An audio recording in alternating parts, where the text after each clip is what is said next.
Post office GDS upcoming மெசேஜை பற்றி தான் நம்ம இப்போ பார்க்க போகிறோம். எப்போ நோட்டிஃபிகேஷன் வெளியிட போகிறாங்க, எந்த டைமில் வெளியிட போகிறாங்க, இதுக்கு முன்னாடி எவ்வளோ வேக்கன்சி விட்டாங்க, இப்போ எவ்வளோ வேக்கன்சி விட போகிறாங்க அப்படின்ற ஃபுல் டீட்டெயிலை ஃபுல்லாக நம்ம இந்த வீடியோவில் உங்களுக்கு எக்ஸ்பிளைன் பண்ண போகிறோம். வீடியோவை ஸ்கிப் பண்ணாமல் எண்டு வரைக்கும் பாருங்கள். அதோட நம்ம சேனலுக்கு இப்போ தான் நீங்கள் ஃபஸ்ட் டைமாக உள்ளே வந்திருக்கீங்கன்னா நம்ம சேனலை சப்ஸ்கிரைப் பண்ணி வச்சுக்கோங்க. அப்போ தான் நாங்கள் போடக்கூடிய கவர்மெண்ட் ஜாபோட நோட்டிஃபிகேஷன் வந்து உங்களுக்கு உடனே வந்து சேரும். அதோட நம்மளுடைய வாட்ஸ்அப் குரூப் லிங்க்கையும் நான் கீழே டிஸ்கிரிப்ஷனில் கொடுத்துருக்கேன். அதுலேயும் நீங்கள் ஜாயின் பண்ணாமல் இருந்தீங்கன்னா அதுலேயும் ஜாயின் பண்ணிக்கோங்க. இப்போ பார்த்துருக்கக்கூடிய ஜாபோட நோட்டிஃபிகேஷன், அதாவது அஃபிஷியல் நோட்டிஃபிகேஷன் வந்து அப்ளை பண்ணுற லிங்க்கும் நான் கீழே கொடுத்துருக்கேன். இப்போ வந்து இது அப்ளிகேஷன் ஓப்பன் ஆகலை, எப்போ ஓப்பன் ஆகுது அப்படின்றத பற்றி தான் நம்ம இப்போ கிளியராக பார்க்க போகிறோம். ஸோ கைஸ், அந்த லிங்க் கிளிக் பண்ணினா டேரெக்டாக இந்த பேஜுக்கு வந்துருக்கீங்க. இதுதான் போன வருஷத்தோட அதாவது வெளியிட்டாங்க இல்லைங்களா, வேக்கன்சி எவ்வளோ, ரிசல்ட்டோட சாஃப்ட் காப்பி. இதுதான் தமிழ்நாடை பொறுத்த வரைக்கும் பார்த்தீங்கன்னா 1406 வேக்கன்சி யூஆர் பொறுத்த வரைக்கும் பார்த்தீங்கன்னா 1406 வேக்கன்சி விட்டுருக்காங்க. ஓபிசியை பொறுத்த வரைக்கும் பார்த்தீங்கன்னா 689 வேக்கன்சி விட்டுருக்காங்க. அதுக்கப்புறம் எஸ்சி எஸ்டி இவங்களாம் இருக்காங்க இல்லைங்களா, இவங்களுக்கெல்லாம் பார்த்தீங்கன்னா 492 20 280 அந்த மாதிரி விட்டுருக்காங்க. பிடபிள்யூடிபி பிடபிள்யூடிசி இந்த கேட்டகரிக்கு வந்து 38 31 டோட்டலாக பார்த்தீங்கன்னா 2994 வேக்கன்சி டோட்டல் போஸ்ட்டு விட்டுருக்காங்க. இந்த டைம் பார்த்தீங்கன்னா உங்களுக்கு இதுக்கும் மேலே இருக்கும் அப்படின்றத இவங்க அறிவிச்சிருக்காங்க. இப்போ வந்து பார்த்தீங்கன்னா நோட்டிஃபிகேஷன் எப்போ வெளியிட போகிறாங்க அப்படின்ட்டு பார்க்கலாம். இந்த நோட்டிஃபிகேஷன் எங்கேருந்து வந்திருக்கீங்கன்னு பார்த்தீங்கன்னா போஸ்ட் ஆஃப் டிபார்ட்மெண்ட், அதாவது போஸ்ட் டிபார்ட்மெண்ட்டிலேருந்து இந்த நோட்டிஃபிகேஷன் வந்திருக்கு.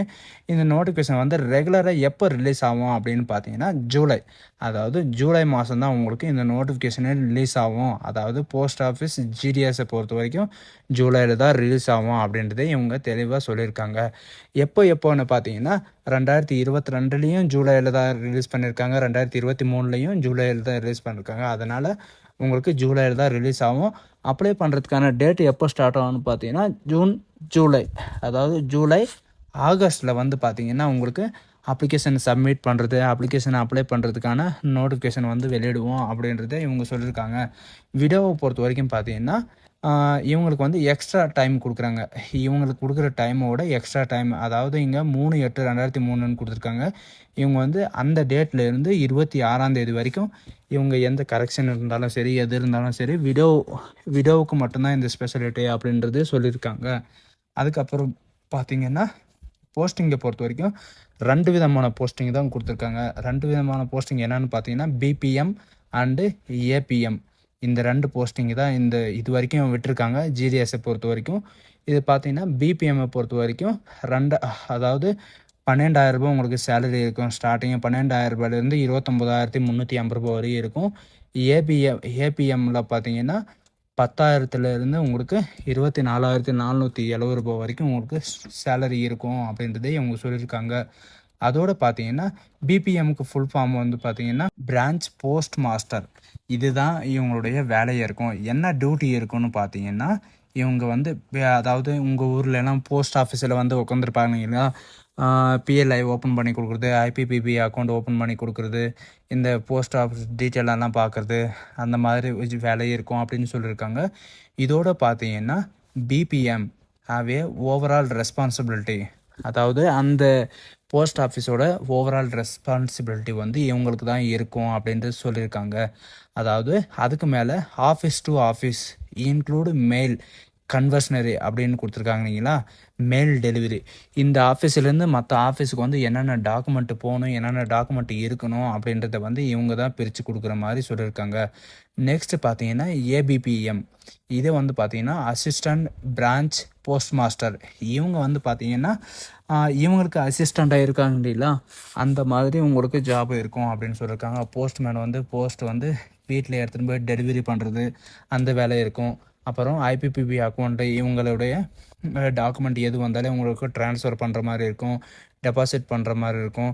பேமெண்ட் ட்ரான்ஸ்ஃபர், அதாவது இங்கே பேமெண்ட்டு பிஎல்ஐ எல்லாம் வந்து கொடுக்குறாங்க இல்லைங்களா, அந்த பிஎல்ஐ வந்து வேறு இடத்துல எடுத்துகிட்டு போயிட்டு கொடுக்குற மாதிரி இருக்கும் அப்படின்னு சொல்லியிருக்காங்க. இது இல்லாமல் மற்ற ஜாபை பொறுத்த வரைக்கும் பார்த்தீங்கன்னா அதாவது ஸ்பான்சர்ஷிப் லைக் அப்படின்னு கொடுத்துருக்காங்க.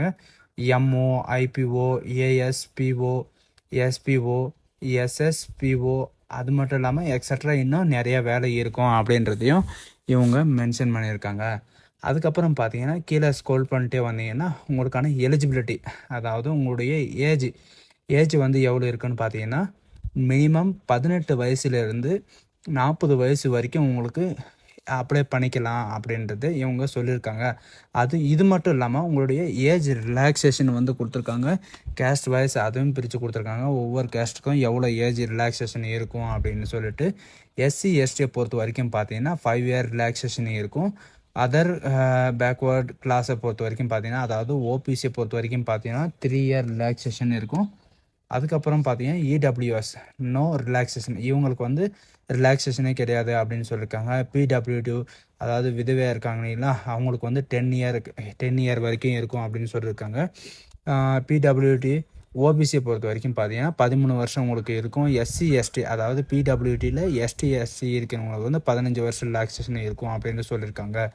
எஜுகேஷன் அண்ட் குவாலிஃபிகேஷனை பொறுத்த வரைக்கும் பார்த்தீங்கன்னா 10th தான் படிச்சிருக்கணும். அதாவது 10th மார்க் ஷீட்டை வச்சு தான் உங்களுக்கு இந்த ஜாபு, அதாவது போஸ்ட் ஆஃபீஸ் ஜிடிஎஸை பொறுத்த வரைக்கும் 10th மார்க் லிஸ்ட்டை வச்சு தான் உங்களுக்கு ரெக்ரூட்மெண்ட் பண்ண போகிறோம் அப்படின்னு சொல்லியிருக்காங்க. இவங்க இதையும் சொல்லியிருக்காங்க, நீங்கள் ப்ரைவேட் ஸ்கூல்லையும் படித்தாலும் சரி, ஸ்டேட் கவர்மெண்ட், சென்ட்ரல் கவர்மெண்ட் எதில் படித்தாலும் சரி, நீங்கள் இந்த போஸ்ட்டுக்கு நீங்கள் அப்ளை பண்ணுறதுக்கு எலிஜிபிள் அப்படின்னு சொல்லியிருக்காங்க. அதர் குவாலிஃபிகேஷனை பொறுத்த வரைக்கும் என்ன சொல்லியிருக்காங்கன்னா, உங்களுக்கு கம்ப்யூட்டர் நாலேஜ் வந்து தெரிஞ்சிருக்கணும், அதாவது சைக்கிள் ஓட்ட தெரிஞ்சிருக்கணும். அதுக்கப்புறம் பார்த்தீங்கன்னா போஸ்ட்மேன் இருக்காங்க இல்லைங்களா, அவங்களுக்கு வந்து லிவிங் பார்க்க தெரிஞ்சிருக்கணும் அப்படின்றது இவங்க தெளிவாக சொல்லியிருக்காங்க. இந்த 3 பாயிண்ட் வந்து கட்டாயம்னு சொல்லியிருக்காங்க. அதுக்கப்புறம் பார்த்தீங்கன்னா ரிசர்வேஷனில் வந்து யாராருக்கு என்னென்ன கேஸ்டில் எவ்வளோ இருக்கும் அப்படின்றத இவங்க கொடுத்துருக்காங்க. SC ST OBC EWS and PWD இவங்களுக்கெல்லாம் பார்த்தீங்கன்னா இந்த நம்பர் வயசு தான் உங்களுக்கு இருக்கும் அப்படின்னு சொல்கிறது கொடுத்துருக்காங்க. 1997லேயும் கொடுத்துருக்காங்க, 2019லேயும் கொடுத்துருக்காங்க, 2022லேயும் கொடுத்துருக்காங்க, 2019லேயும் இந்த இது படி தான் உங்களுக்கு ரிசர்வேஷன் இருக்கும் அப்படின்றதையும் சொல்லியிருக்காங்க. ஜிடிஎஸை பொறுத்த வரைக்கும் இவங்க சொல்லியிருக்கிற மாதிரி தான் ரிசர்வேஷன் இருக்கும் அப்படின்றதையும் சொல்லியிருக்காங்க. அதுக்கப்புறம் பார்த்தீங்கன்னா உங்களுக்கு ஹவு டு அப்ளை, எப்படி அப்ளை பண்ணணும் இந்த ஜாபுக்கு, அதாவது போஸ்ட் ஆஃபீஸ் ஜாபுக்கு எப்படி அப்ளை பண்ணணும் அப்படின்னு பார்த்தீங்கன்னா இங்கே வெப்சைட் கொடுத்துருக்காங்க பாருங்கள், Indian post office GDS online.government.in. இந்த இதில் தான் போயிட்டு நீங்கள் அப்ளை பண்ணுற மாதிரி இருக்கும். செலெக்ஷன் ப்ரொசீஜரை பொறுத்த வரைக்கும் பார்த்தீங்கன்னா உங்களுக்கு வந்து 10th மார்க் இருக்கு இல்லைங்களா, அந்த மார்க்கை வச்சு தான் உங்களுக்கு மெரிட்டில் உங்களுக்கு ரிசல்ட் வெளியிடும் அப்படின்னு சொல்லியிருக்காங்க. இப்போ 400 பேர் எடுக்கிறாங்கன்னு வச்சுக்கோங்களேன், நீங்கள் 4000 பேர் அப்ளை பண்ணியிருந்தா உங்களுடைய டாப் மார்க் யாருக்கு இருக்கோ அவங்கள மட்டும்தான் உங்களுக்கு ஃபஸ்ட்டு 400 பேர் இருக்காங்க இல்லைங்களா, அவங்கள மட்டும்தான் ரெக்ரூட்மெண்ட் பண்ணுவோம் அப்படின்றத சொல்லியிருக்காங்க.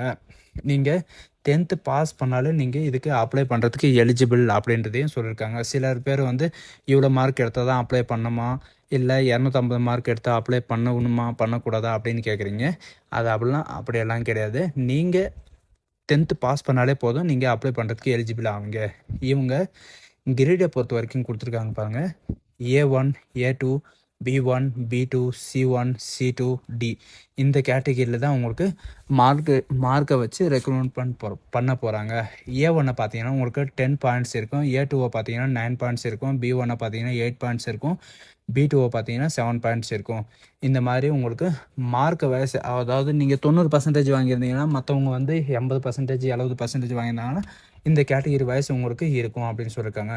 டாக்குமெண்ட் அப்லோட் பண்ணுற போது இந்த தப்பு வந்து நீங்கள் பண்ணாதீங்க, இல்லைனா ரிஜெக்ட் ஆகிடும் அப்படின்னு சொல்லிட்டு இவங்க முன்கூட்டியே சொல்லியிருக்காங்க. வித்தவுட் கம்ப்யூட் டேட்டா அப்படின்னு சொல்லியிருக்காங்க இல்லைங்களா, இவங்க வந்து ஏதாவது ராங் டேட்டாவும் நீங்கள் அப்லோட் பண்ணக்கூடாது. அதாவது upload wrong data information unnecessary document and candidates will be rejected. இவங்க சொல்லியிருக்கிறது என்னென்னா, நீங்கள் அன்னெசரியோட டாக்குமெண்ட்டை வந்து நீங்கள் அப்லோடு பண்ணக்கூடாது, ராங்கான டாக்குமெண்ட்டை வந்து அப்லோடு பண்ணக்கூடாது.